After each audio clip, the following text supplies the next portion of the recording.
शेतकऱ्यांची प्रतीक्षा संपलेली आहे, कारण की शेतकऱ्यांनो आता तुमच्या खात्यामध्ये नमो आणि पीएमचे दोन्ही हप्त्याचे पैसे जमा होणार आहेत. म्हणजे 4,000 रुपये तुमच्या खात्यामध्ये जमा होणार आहेत. 9वा हप्ता आणि 23व्या हप्त्याची तारीख आता ठरलेली आहे. ही आणि फिक्स तारीख हीच आहे. याच दिवशी तुमच्या खात्यामध्ये पैसे जमा होणार. नेमके किती वाजता जमा होणार हे देखील मी याच व्हिडिओच्या माध्यमातून सांगणार आहे. मात्र एक जी बातमी आहे ती शेतकऱ्यांसाठी धक्क्याची आहे, कारण की जवळपास 30,000 शेतकऱ्यांना अपात्र करण्यात आलेलं आहे.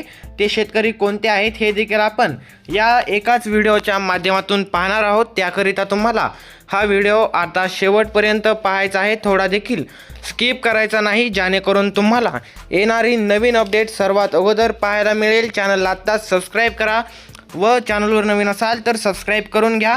व ही एक अत्यंत महत्त्वाची बातमी आहे.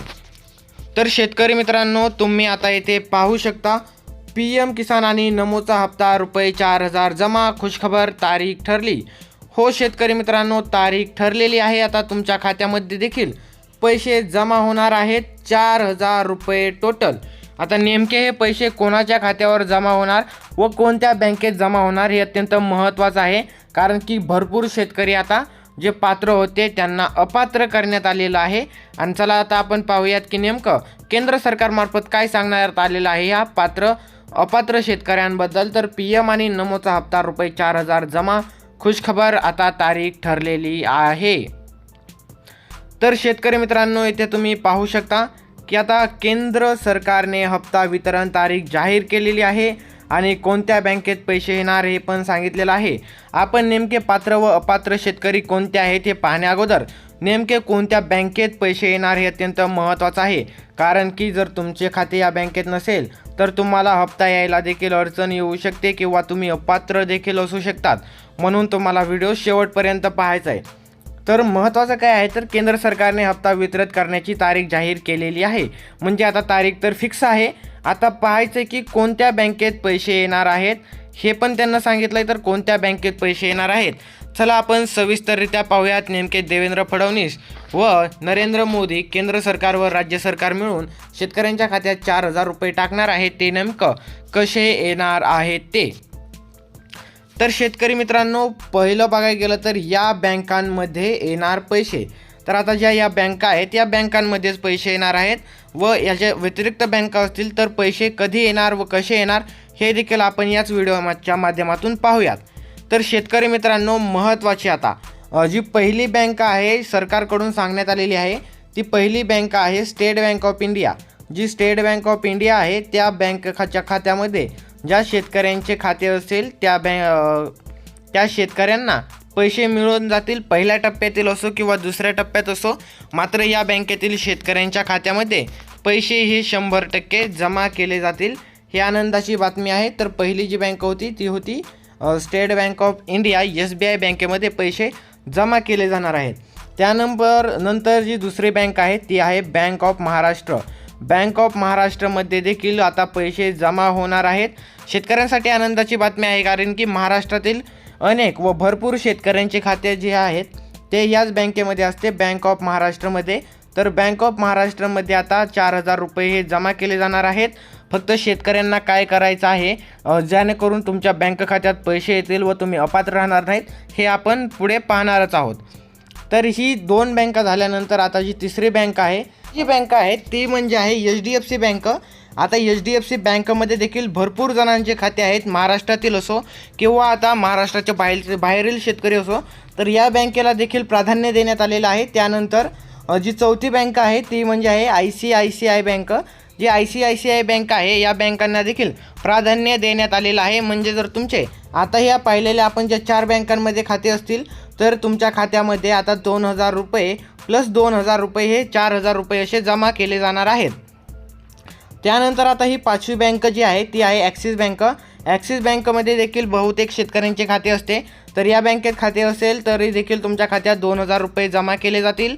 त्यानंतर जी पुढील बँक आहे पंजाब नॅशनल बँक.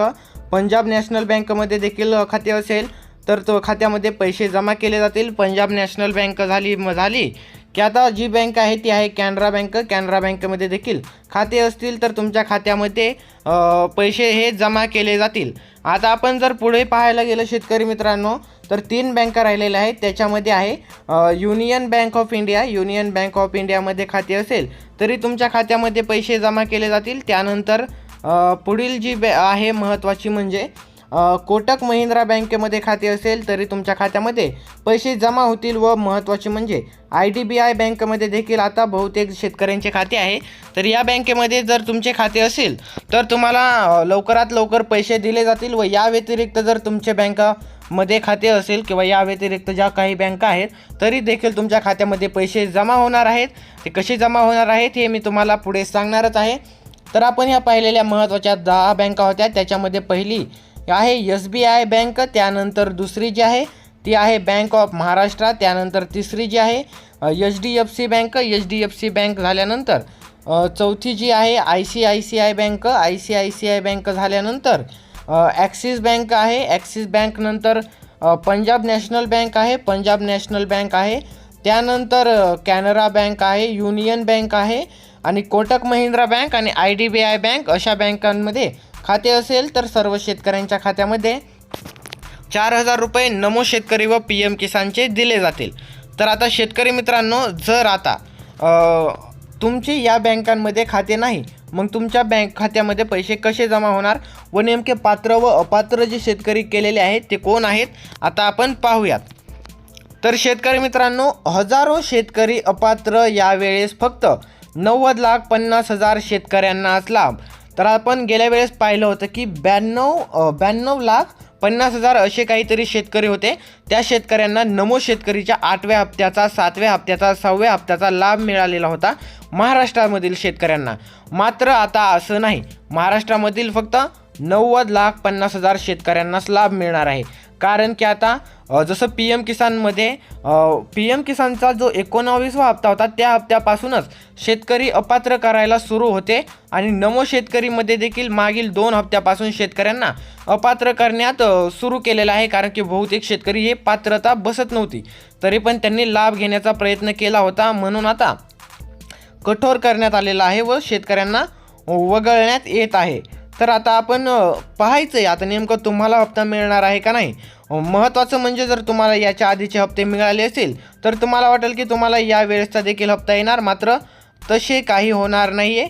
यासाठी नवीन तरतुदी आहेत. नवीन चेकअप डबल चालू केलेला आहे. म्हणून तुम्हाला पूर्ण पहा हा व्हिडिओ, म्हणजे कळून जाईल.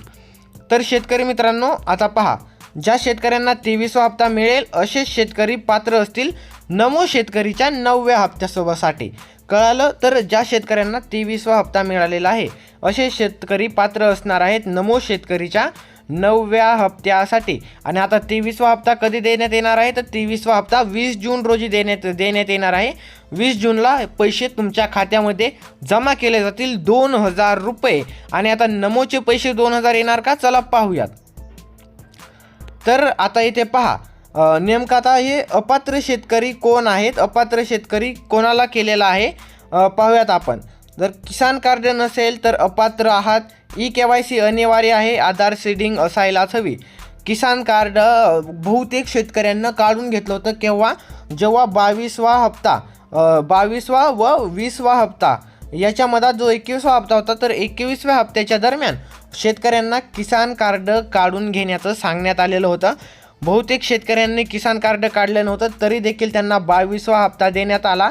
मात्र आता तसे नाही, डायरेक्ट शेतकऱ्यांना अपात्र करण्यात आलेलं आहे. या योजनेमधून वगळण्यात आलेलं आहे. आता इथून पुढे किसान कार्ड काढले तर तुम्हाला पात्रता डबल घेता येईल का नाही हे सांगण्यात येणार नाही आहे. मात्र आता किसान कार्ड नाही तर तुम्ही डायरेक्ट अपात्र आहात, तुम्हाला पैसे येणार नाहीत. EKYCची जी अजून देखील अनिवार्यच आहे, काही शेतकऱ्यांची राहून जाते, असे शेतकरी अपात्र ठरतील. मात्र ज्यांनी EKYC केली त्यांच्यासाठी चांगलं आहे. आधार सीडिंग ही असायलाच हवी. आधार सीडिंग नसेल तरी पण तुमच्या खात्यामध्ये पैसे हे जमा केले जाणार नाही आहेत, म्हणून आधार सीडिंग करून घ्यायची आहे. तर शेतकरी मित्रांनो, आता पहा, जर आता तुमच्या त्या 10 बँकांच्या व्यतिरिक्त बँका असतील तर काय करायचं आहे की तुमच्या बँकेमध्ये जाऊन तुमचं आधार कार्ड जे त्या बँकेला लिंक आहे का नाही बघायचं. आधार कार्ड जर बँकेला लिंक असेल तर नो प्रॉब्लेम, काहीही अडचण येणार नाही आहे. तुमच्या खात्यात कोणतीही बँक असेल तरी पैसे जमा होणार आहेत. त्यानंतर आता पहा की 20 जून रोजी PMचा 23वा हप्ता जमा होणार आहे. 20 जून रोजी PM किसानचा 23वा हप्ता हा तुमच्या खात्यात जमा केला जाईल आणि हे फिक्स आहे. कधी तर 2 वाजता शेतकऱ्यांच्या खात्यामध्ये हे पैसे जमा केले जाणार आहेत. 20 जून दुपारी 2 वाजता 23वा हप्ता शेतकऱ्यांच्या खात्यामध्ये जमा केला जाईल. 2000 रुपये शेतकऱ्यांच्या खात्यात येतील. आणि आता नमोचा शासन निर्णय अद्यापही प्रलंबित आहे. महाराष्ट्र सरकारने नमो शेतकरीच्या योजनेसंदर्भात अजून देखील काहीही सांगितलेलं नाही. मात्र यावेळेस भरपूर शक्यता आहे की नमोचा जो हप्ता आहे 9वा तो 20 तारखेलाच मिळणार आहे. कारण की आधीच खूप उशीर झालेला आहे व त्यातली त्यात आता PMचा हप्ता उशिरा देऊन देखील PM किसानचा हप्ता हा टाईमवर दिला जात आहे, आधीच दिला जात आहे. म्हणून देखील शेतकऱ्यांना आता जर हा हप्ता दिलेला नाही, लवकरात लवकर दिला नाही तर खूपच अवघड होणार आहे सरकारसाठी देखील. म्हणून आता नमोचा 9वा हप्ता हा 20 जूनला देण्यात येण्याची दाट शक्यता आहे. तर शासन निर्णय येताच नमोचा हप्ता देखील जमा होणार असल्याचे सांगण्यात आलेले आहे. आतापर्यंत तरी असे सांगण्यात आलेले आहे की सुमारे 1800 कोटींचा निधी हा मंजूर करण्यात येणार आहे, करायचा आहे व हा निधी मंजूर केल्यानंतरच शासन निर्णय येईल, म्हणजे GR येईल. GR 1 ते 2 दिवसात आला तर 20 तारखेलाच नमो शेतकरीचा देखील हप्ता शेतकऱ्यांच्या खात्यामध्ये जमा केला जाईल व एकाच दिवशी शेतकऱ्यांच्या खात्यात दुपारी 2 वाजता हे जे पैसे आहेत शेतकऱ्यांच्या खात्यात 4000 रुपये जमा केले जातील. तर शेतकरी मित्रांनो, अशाच प्रकारच्या महत्त्वपूर्ण व्हिडिओंकरिता चॅनलवर नवीन असाल तर आत्ता सबस्क्राईब करा व पुढील बेल आयकॉन प्रेस करून ऑलवर सेट करा. मिळूयात एक अत्यंत महत्त्वाच्या पुढील व्हिडिओमध्ये. तोपर्यंत धन्यवाद.